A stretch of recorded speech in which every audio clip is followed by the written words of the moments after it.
come down the Clinch romance novel cover history rabbit hole with me. So imagine this. You are Fabio, you're a model, you've been going to these photo shoots, posing, getting paid, going home. You have never once seen a finished book cover. You don't even know what the photos are being used for. And then one night, it's 1987, you're in a club in Miami, and 3 women come up to you and tell you that you look exactly like the guy on their books. And Fabio, bless him, thought that this was a pickup line. But one of them actually produced a romance novel in a club in Miami to show him. And that was the first time that Fabio saw himself on a romance novel cover. I'm not gonna lie, that is a fascinating origin story in publishing. We are doing a full deep dive on the Clinch cover. So grab your coffee or something to drink because we're really gonna get into a rabbit hole today. So I want to start by just saying this plainly. I love Clinch covers. That was not always the case, but I completely, unironically, without any qualifiers, love them now.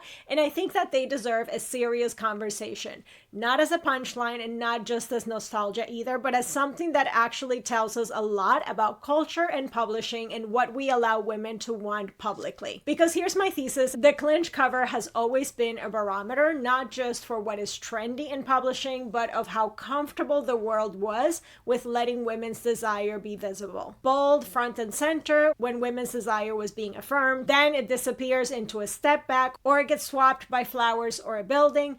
People got nervous. And now coming back through indie publishing and monster romances and even maybe a comeback of the Clinch, I think something is shifting, and this is what I want to trace here today. Where the Clinch started, where it boomed, where it got hidden, what replaced it, and why I think it's making a comeback today. And of course, what all of that actually means. I do want to say I have a companion piece where I talk more about my personal history with the shame around romance novels and romance covers, how I was hiding them, and what it took to stop caring about what other people thought. So that is definitely a different conversation and a more personal one, and I'm going to leave that linked if you want to check it out. But in this episode, we are doing the full nerdy deep dive, the history, the culture, and the actual craft of a romance novel cover, especially the Clinch. So let's go. Now I need to set the scene because I think the contrast matters. So it's 1974, which is 2 years after the book that would change everything, The Flame and the Flower. And the art director of Bantam Books gives an interview to Publishers Weekly. And he describes his approach to romance covers like this. He basically says that he tries to make romances look like little white candy boxes with flowers on the cover, a piece of sweet but simple art in a pretty shaped box. I mean, white little candy boxes. That is how the art director of one of the biggest publishers in the country at the time described what he thought women's reading material should look like. And at the time, it was considered women's reading material. It was something to be sweet, simple, and inoffensive. Something that you could put on a shelf and nobody would have any feelings about it. And that wasn't even weird at the time. That was just the standard. At the time, the market was dominated by Harlequin, and the covers were, yeah, nice. Sometimes there was a couple staring moodily into the distance, maybe some mountains, maybe just the landscape. Nothing that would make anyone do a double take. Now, I want you to hold on to that image because that little white candy box was about to change completely. So in 1972, Avon publishes The Flame and the Flower by Kathleen E. Woodiwiss, and it's an absolute sensation. Kathleen E. Woodiwiss writes this sweeping historical romance with explicit sex scenes, and women devoured it because of course they did. Women wanted more than little white candy boxes. Who would have thought? Someone finally gave that to them. Then Rosemary Rogers follows in 1974 with Sweet Savage Love, also through Avon, also a phenomenon. And together, these two books basically said, here is what women actually want. The numbers in sales proved it. But here's the problem. The content has changed completely, but the packaging hasn't really caught up yet. You can't put The Flame and the Flower in a little white candy box. That is basically lying to your readers. So Avon starts changing the covers. And if you look at the progression, which is genuinely fascinating, the couples on the covers just got bigger and bigger and bigger. And by the time Woodiwiss publishes her third book, Shauna, which comes out in 1977, the couple has completely taken over and it's in full embrace. We have lush greenery with giant frilly pink orchids, two people wrapped around each other. There's no apologies for this. This is loud in your face, a romance with more sensuality. Basically, the Clinch is arriving, but it's not quite there yet, right? So here's a part of the story that I don't see enough people talking about, and I love it so much. I first found this from doing my research through John Marquette, forget, the Clinch as we know it, bold, vibrant, unapologetically sensual, that's not purely an Avon invention. It comes from Playboy. And I think that that little fact is hilarious, but also at the same time, it's kind of perfect. So in 1975, the editorial director of Playboy Press, which was a book publishing division of, yes, Playboy magazine, this was actually a woman named Mary Ann Stewart. And she sees what Avon is doing with Woody Wiz and with Rogers, and she goes to her bosses and she pitches publishing romance novels. What a concept. The person who brought romance to Playboy was a woman. I love that so much. So they put out their first romance, which was Proud Passion by Barbara Bonham in 1976. And it sold 500,000 copies in the first 6 months. I mean, 500,000. So Playboy is now very much in the romance business. But here's where Stewart gets really smart. She looks at how most publishers are marketing these books and she notices a problem. Everyone is relying on the back cover synopsis to signal that the book is sensual. You had to read the description to know what you were getting, and Stewart wanted something faster. Something like with Bride of Fury, where it communicated everything before you even flipped the book cover. Something that would catch the reader's eye from across the store. So Playboy starts putting serious money into cover art with bold colors, dramatic poses, couples mid-kiss, mid-swoon, mid-everything, rendered in these gorgeous painted illustration.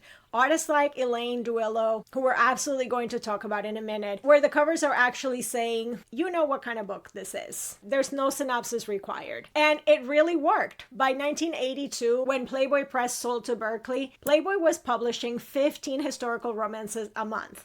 15. And their covers were setting the industry standard for everyone else. And I want to make a point clear here. Kathleen E. Woodiwiz and Avon kicked the door open, but the visual language of the Clinch, the actual bold, unapologetic couple in a really passionate embrace, and we're not going to hide that. I think that that DNA comes from Mary Ann Stewart at Playboy Press deciding that women's desires should be visible and unmistakable from 20 feet away. Now I need to pause here because I have a thing about how we talk about vintage romance covers, because sometimes the conversation treats them like this funny camp object, like they are cute in an ironic way.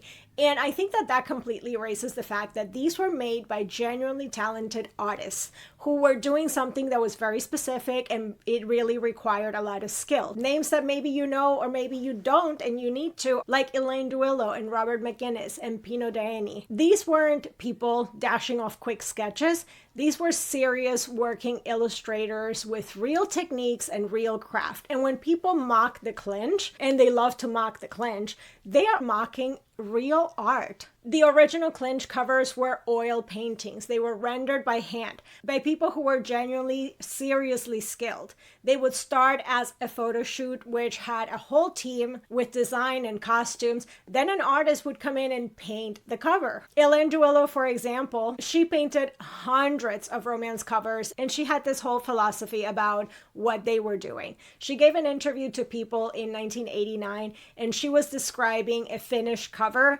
and she said the sword on the ground is a symbol for his manhood. Everything is subliminal. She's showing us that she was making intentional, layered, artistic choices about every single element she was putting in a cover. It was not accident. Everything was design. And there was a moment that made this really land for me. I also listened to an interview with cover artists Sharon Spiak and Shirley Green on the Reform Rakes podcast. And they described these shoots as 40-minute choreographed sessions. They were thinking about lighting and posing and what story you could tell in a single frozen image. And I think part of what bothers me about how these covers get dismissed, it's the same dismissal that romance novels get broadly. The idea that because it was something seen as made for women's pleasure, couldn't also be art. It didn't require skill. It couldn't deserve to be taken seriously. And that is just wrong. And then there's Robert McGinnis, who did something genuinely audacious. So McGinnis was a prolific illustrator. He did the movie poster for Breakfast at Tiffany's, just to contextualize how serious of an artist he was. And in 1980, he creates the cover for Johanna Lindsey's Fires of Winter. This is the first romance novel cover to feature a fully naked man. The cover is a couple on a fur rug. The hero is on his knees. The heroine is in his lap. She's leaning back against his bare chest. McGinnis originally had the heroine heroine naked too. But the publishing house said, no, you need to put clothes on her. So they covered her and kept him naked. And then in 1985, McGinnis does Johanna Lindsey's Tender is the Storm. And this cover is so explicit that booksellers were genuinely concerned about it. The hero is completely naked, turned to the side, and it's not a subtle cover, right? You know what's happening. And you know what the solution was for this? They put a large gold sticker on it to cover the relevant areas. They didn't change the cover. They just stuck a sticker over the parts that made people uncomfortable, and they sent it out into the world like that. And I find that so interesting because the cover was considered too much, but not too much to exist. Just too much to be fully visible.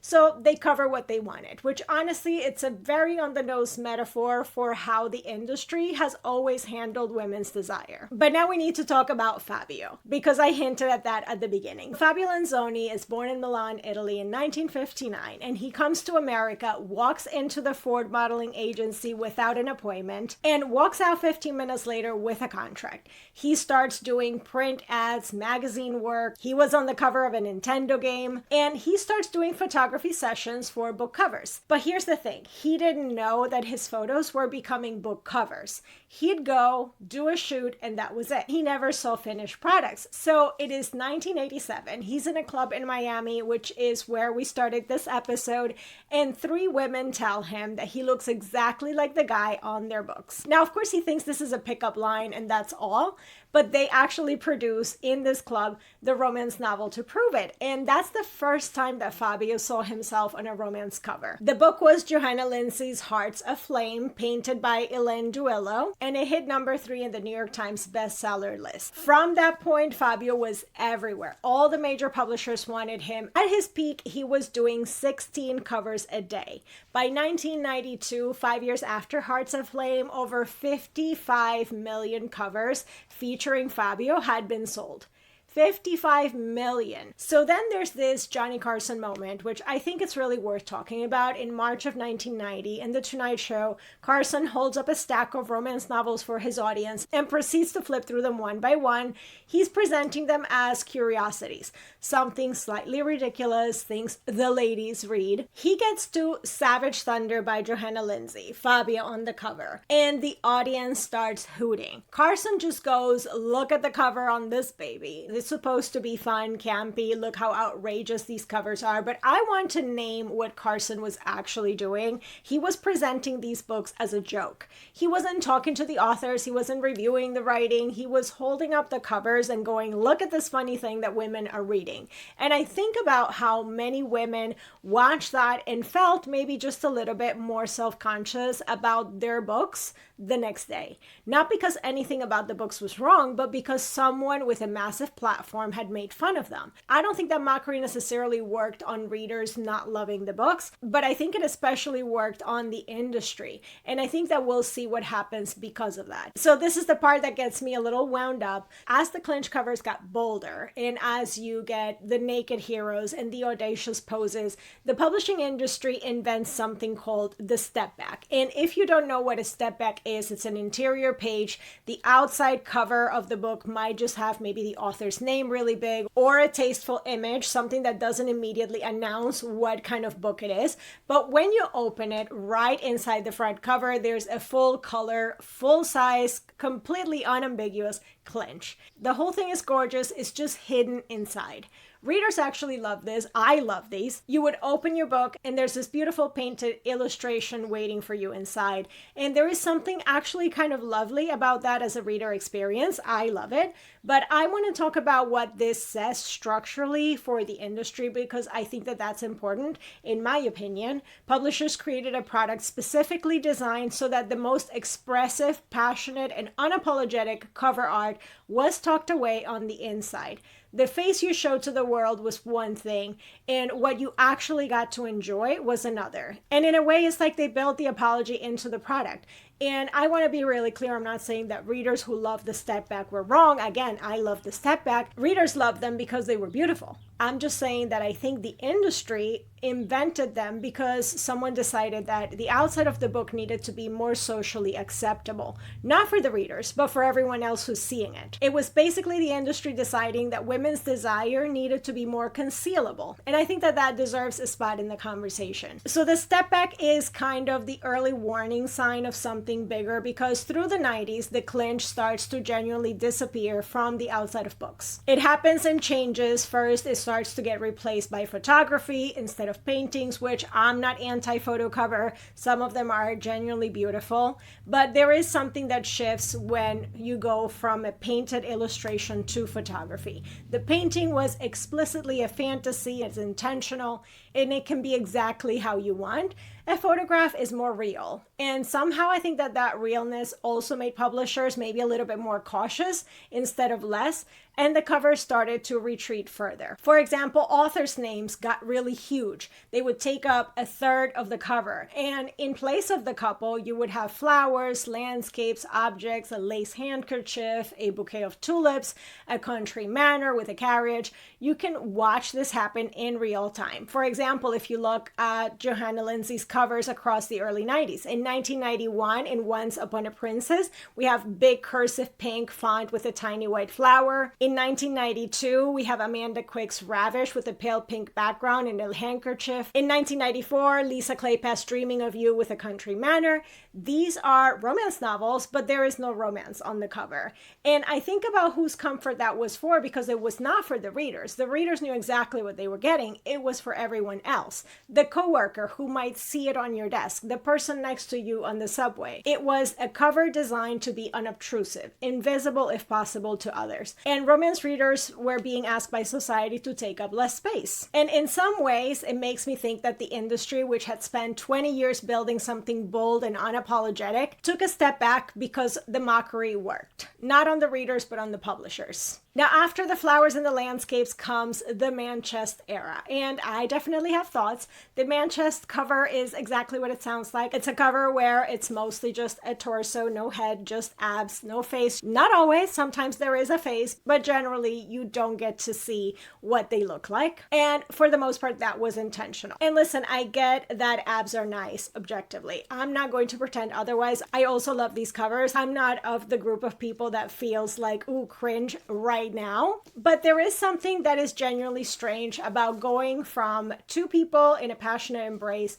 to an anonymous body part. I think the relationship is what's completely gone, which means the story is gone and the emotion is gone. It's just a chest. And I think that that also tells us something about the cultural moment. Like, okay, we're going to acknowledge that romance readers are interested in attractive men in this case, but the actual emotional content, the desire, the story, the relationship, we're not going to put that on the outside where people might see it and have opinions. Just give them the abs and leave the feelings inside. In some ways, it was that whole sex sells moment. And then 50 Shades of Grey changes everything. Not just for the genre in general, as a whole, but for covers too. So it's mid-2010s, and 50 Shades of Grey is bringing romance to the mainstream in a big way, in a way that it hadn't before. And suddenly romance, it's everywhere, and not just romance, but erotic romance. But with more spice also comes more hiding. 50 Shades introduces the object cover to romance. Of course, inspired by the fact that 50 Shades of Grey was Twilight fan fiction, and the Twilight cover is famously an apple on a black background, so 50 Shades is a tie on a plain background. The object cover comes to hide the steamiest of romances.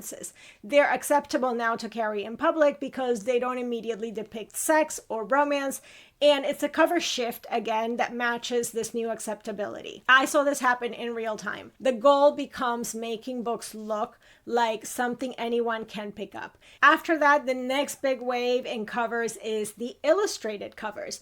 Cute illustrated couples, pastel colors, summery kind of vibes, The Hating Game by Sally Thorne leading this in a big way. This was bringing chick lit covers to romance, and it coincided also with the rise of Bookstagram and sharing pictures online of books, and the book itself becoming an object, not an object on the cover, but the book being an object that people coveted and they wanted to photograph. And it became this time where what's nicer in a photo than a beautifully illustrated cover? Honestly, a lot of these covers are beautiful. I like them, but at the same time, they weren't really portraying the desire or emotions of a romance. But here's what happened to the Clinch in all of this. It basically disappeared. The contemporary illustrated cover has had next to zero clinch for the past decade. The couples are there, but they're not always touching, or they're touching just politely, or they're on opposite sides of the cover facing away from each other. The desire maybe can be implied, but it's distant and it's tasteful. And I think that something was lost in that.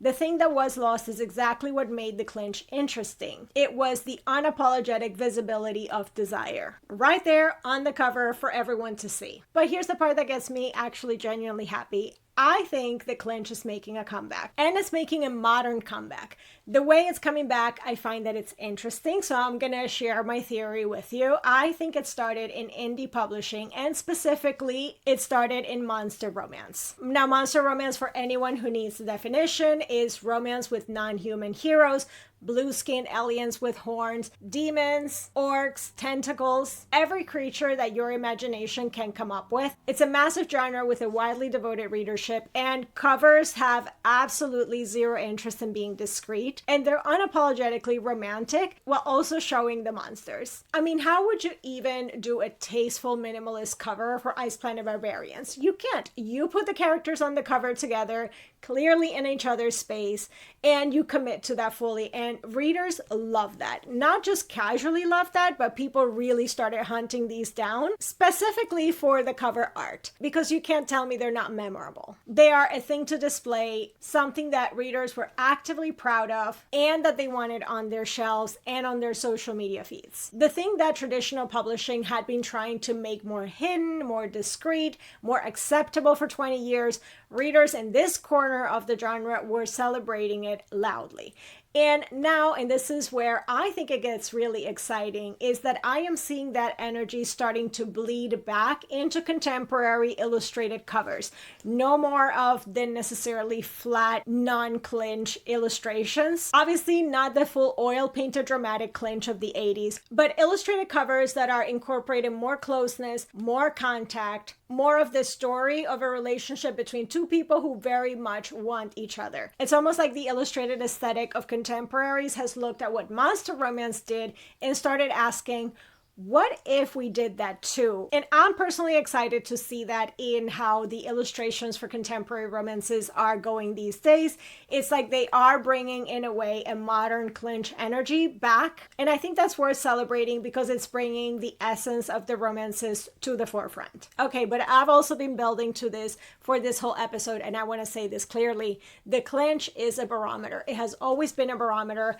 Every time it was bold and front and center, it corresponded with a moment where women's desire was being affirmed, where someone in publishing made a bet that women wanted to see themselves reflected back without apology. When Avon and Woody Whisk kicked the door open in 1972, it was happening in the context of the women's liberation movement. When Mary Stewart at Playboy Press made the Clinch an industry standard, it was a bet on women's autonomy that paid off in 500,000 copies. And every time the Clinch disappeared, whether it was tucked behind a step back, replaced by flowers, swapped for an anonymous torso, the industry got nervous. The mockery around the romance genre worked, not on readers because readers kept reading, but on the people that were making the products. And now it's making a comeback. Whether it's because monster romance readers said, we're going to celebrate these covers unapologetically, we're going to seek out the art, display the books, buy the special editions, and publishing took notice and started to incorporate that in the illustrated covers that had already become the industry standard, and they were selling well. I think that bringing the Clinch back into that modern style really says something about where we are right now. There is a generation of romance readers who grew up with book talk, who feel genuinely unapologetic unapologetic about what they love, who don't feel like they need to make their bookshelves more palatable for people who were never going to get it anyway.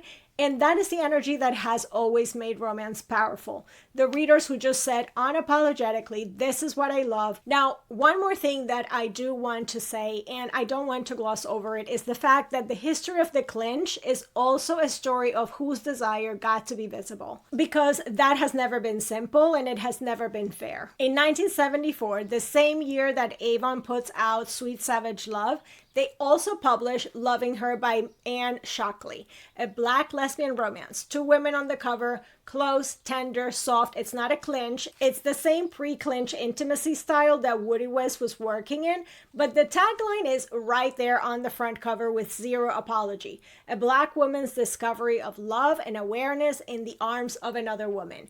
And in 1974, mainstream Avon paperback, that visibility was radical, but it was not the norm. Then 20 years later, in 1994, Beverly Jenkins puts a Black couple in a full unapologetic clinch on the cover of Night Song, her debut historical romance.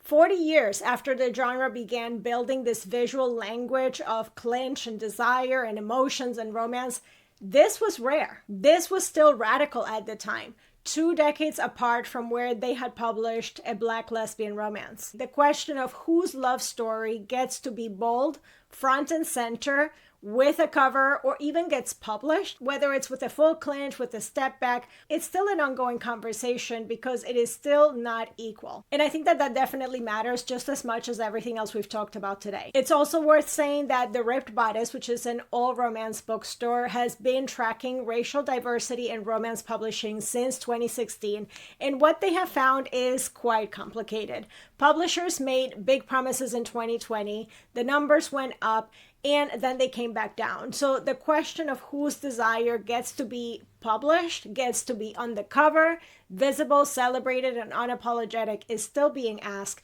We haven't answered it yet. And the only thing that we can keep doing to try to change this conversation is to support these books, buy diverse romances, and tell publishers through our purchases that we want to see more of that. But that is the clinch, where it came from, where it went, and why it matters that it's finding its way back today. I want to know what you think. Do you have a favorite clinch cover era? Is there a cover that you specifically love and display, or one that you used to hide? Definitely comment, let me know in the comments. And if you want a more personal version of my relationship with cover shame and the shame around the romance genre, plus what finally made me stop caring about that and be loud and proud about my love, I'll leave that link down below so you can check it out. But in the meantime, thank you so much for being here, and I'll see you in the next one. Bye!